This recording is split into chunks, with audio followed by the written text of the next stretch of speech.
as the J-15T, J-35, and KJ-600 conducted integrated training exercises in a certain area of the Bohai Sea. Was that new type of naval carrier-based aircraft, silently flying alongside for reconnaissance, the carrier-based unmanned combat aircraft that the outside world has long anticipated? A recent report in the PLA Daily titled, "Navy Carrier-Based Aircraft Pilot Training Enters a New Phase of System-Level Operations," opens with a noteworthy statement. Above the sea and sky, several J-15T fighters, J-35 fighters, and KJ-600 early warning aircraft conducted system-level coordinated training, with a certain new type of Navy carrier-based aircraft flying alongside for reconnaissance. The J-15T, J-35, and KJ-600 are all fixed-wing aircraft designed for catapult-equipped aircraft carriers. The T in J-15T is generally believed to stand for catapult-launched, indicating a variant specifically modified from the J-15 to accommodate an electromagnetic catapult system.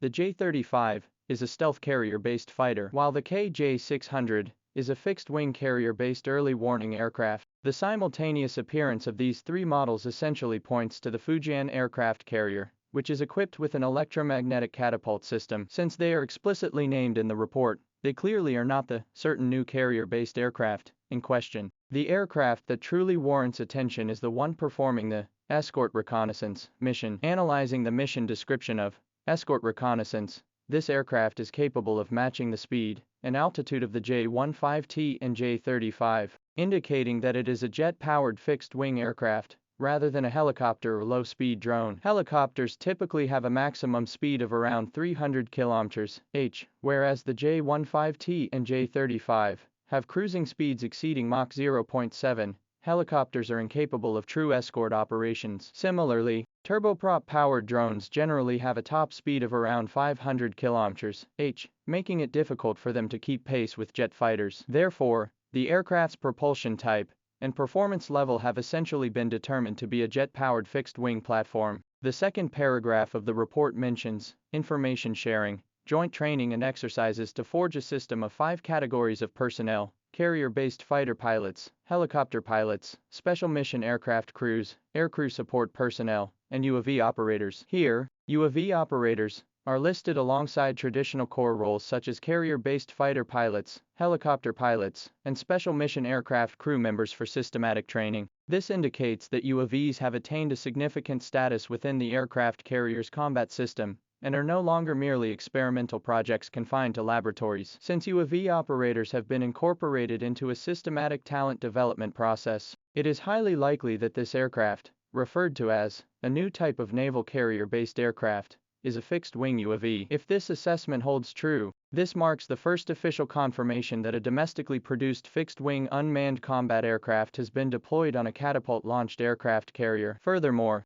the drone's mission is escort reconnaissance, conducting joint training with manned carrier-based aircraft, which is a practical application of the classic unmanned wingman combat concept. So, what exactly is this unmanned carrier-based aircraft? Currently, there are two main theories circulating among observers. The first theory points to a carrier-based variant of the GJ-11 stealth unmanned attack aircraft. The GJ-11 features a tailless flying wing configuration, with a maximum takeoff weight of approximately 20 tons and a maximum speed of about Mach 0.8. Its internal fuselage weapons bay can carry around 2 tons of ordnance, and it possesses high stealth capabilities. Officials have confirmed that the GJ-11 is capable of carrier takeoff and landing. It features an arresting hook at the tail and folding wing mechanisms, design modifications specifically for carrier-based operations. The second theory points to the GJ-21. During the 2025 military parade, a flying wing UAV bearing the number 21 was spotted. It had a larger wingspan and visible folding gaps in its wings. Subsequently,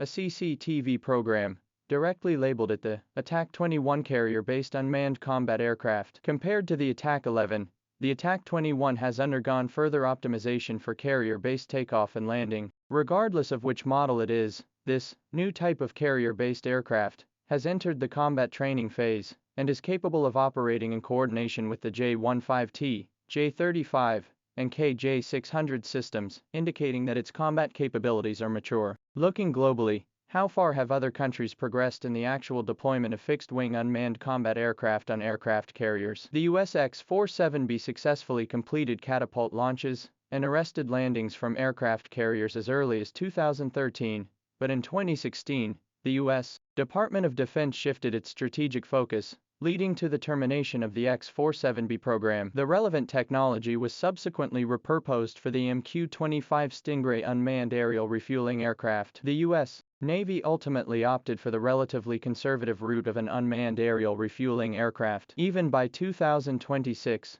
the mass production and deployment of the MQ-25 remained slow due to production delays and other issues. The fixed-wing drones tested by the UK on its Queen Elizabeth-class aircraft carriers are all medium to low-speed turboprop models, primarily used for patrol and transport, with limited capabilities for coordinated operations with manned fighter jets. Globally, no navy has yet successfully deployed an unmanned combat aircraft with stealth penetration and air-to-air combat capabilities onto an aircraft carrier to achieve operational readiness. If this new type of carrier-based aircraft is confirmed to be a fixed-wing unmanned combat aircraft, it would signify that the technology demonstration phase in the field of carrier-based unmanned combat has passed, and the phase of operational deployment has arrived. The most noteworthy aspect of this report is the operational concept it represents. Escort implies that it does not operate alone, but maintains coordinated actions with manned carrier-based fighters such as the J-15T and J-35. This is precisely the core feature of the manned-unmanned coordination combat concept. UAVs serve as loyal wingmen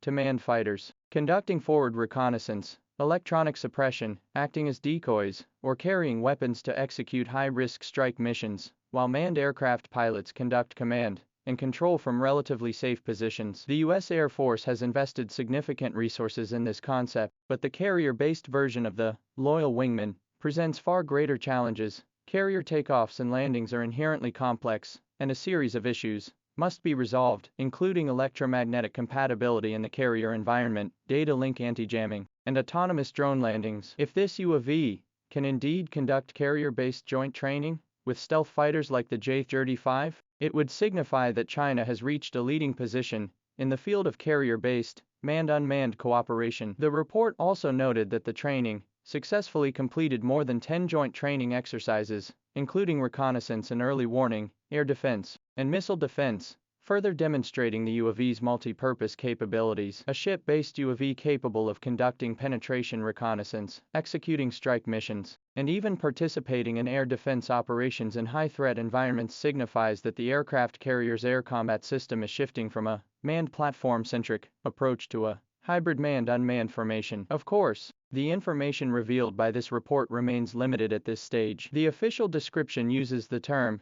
a new type of carrier-based aircraft, rather than a specific model, suggesting that this equipment may still be classified. Escort reconnaissance is merely the initial stage of joint operations, and there is still a long way to go before autonomous attacks and combat deployment become a reality. Nevertheless, the fact that this UAV was able to train alongside the J-15T, J-35, and KJ-600 is in itself a significant development. Looking back at the headline, the key lies in the phrase, system-level operations. Previously, training for carrier-based aircraft personnel focused on individual aircraft types or pilot certification. Now, UAV operators are being trained alongside fighter pilots and helicopter crews. This signifies that UAVs are no longer an optional add-on but a combat capability equal in importance to manned aircraft. For those who have long followed the development of aircraft carriers, a fixed-wing UAV capable of operating in concert with manned fighter jets on an aircraft carrier is the true game-changer. The recent training exercises in the Bohai Sea may well mark a crucial step in transitioning this capability from the laboratory to actual combat.